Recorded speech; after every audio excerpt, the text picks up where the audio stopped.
these tapes could hold the key to the disaster.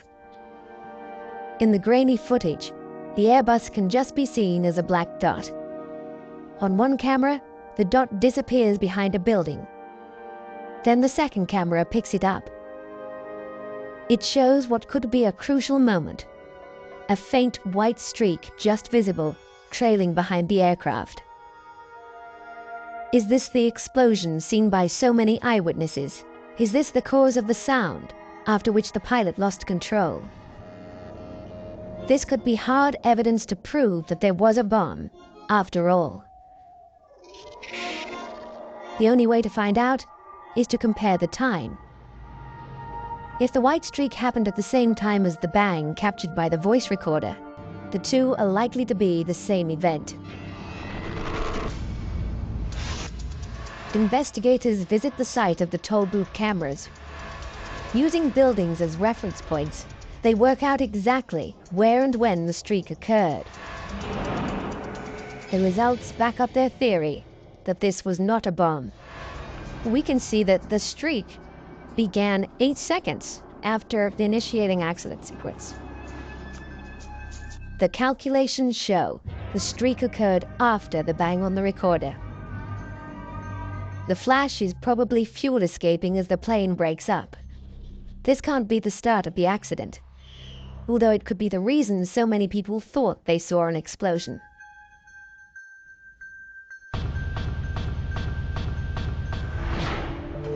Then, back at the crash site, comes a dramatic development. Investigators get the news they have been desperate to hear. Searchers have recovered the flight data recorder. But the relief is short-lived. The black box is damaged.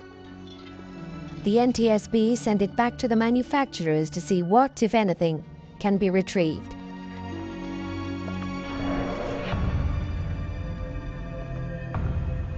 Now, the tail fin that was found floating in Jamaica Bay is starting to yield vital clues. The first thing investigators notice is that the fin is built from a high-tech material called reinforced carbon fiber composite. Often used in racing cars and sports equipment, composites consist of layers of carbon fibers bound tightly together with resin.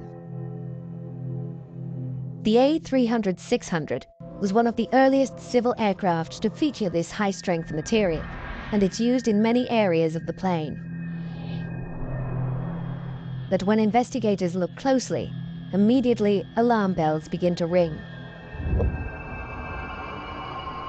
There are 6 main attaching points connecting the tail to the fuselage. All 6 have given way. There has never been a plane crash caused by a composite failure, but Benson can rule nothing out. You have to imagine a force large enough to break 6 attaching points made out of one of the strongest materials in the world.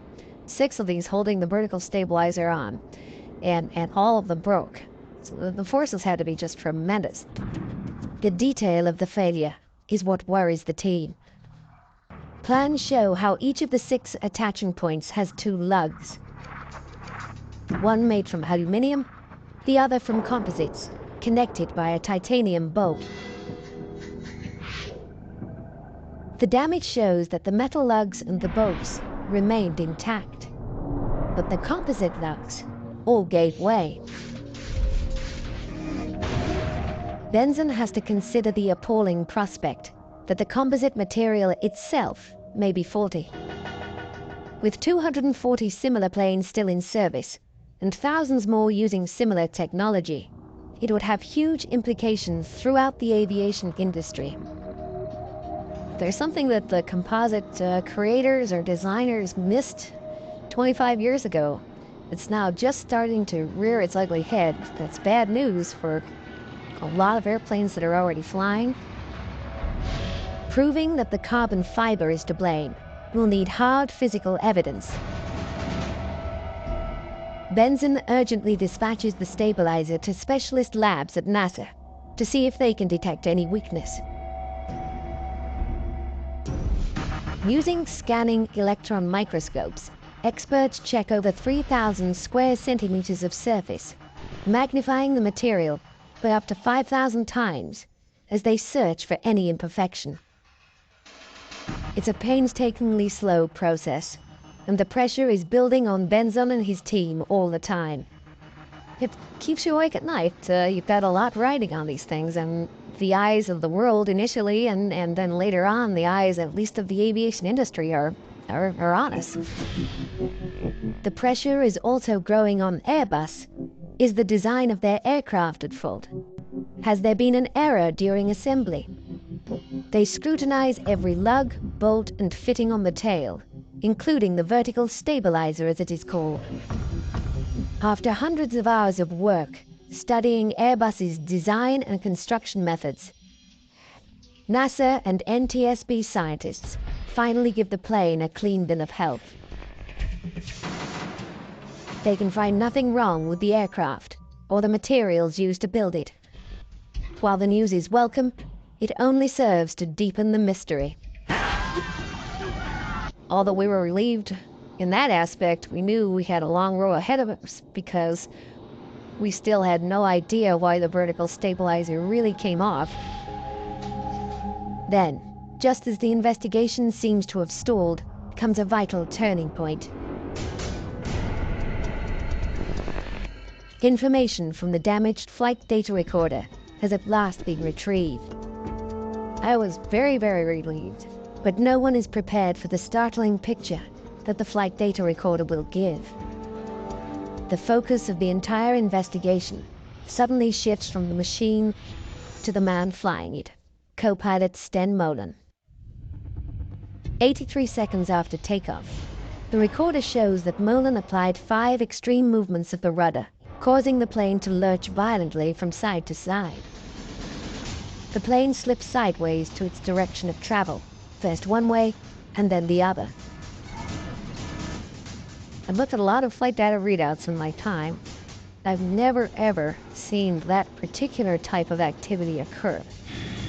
They realized that traveling at nearly 470 kilometers per hour, the aerodynamic stresses on the 130-ton Airbus would have been extraordinary. They were virtually unprecedented to us. We were amazed. It seems as though on the 5th movement of the rudder, the entire tail fin broke off.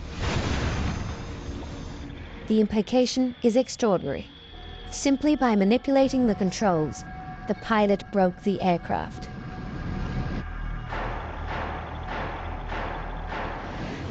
The NTSB is so concerned, they take immediate action. On February 8th, 2002, they issue a special warning to all pilots of this new danger.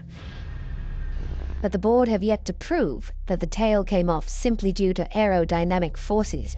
Many pilots doubt that such a thing is possible. The only way to be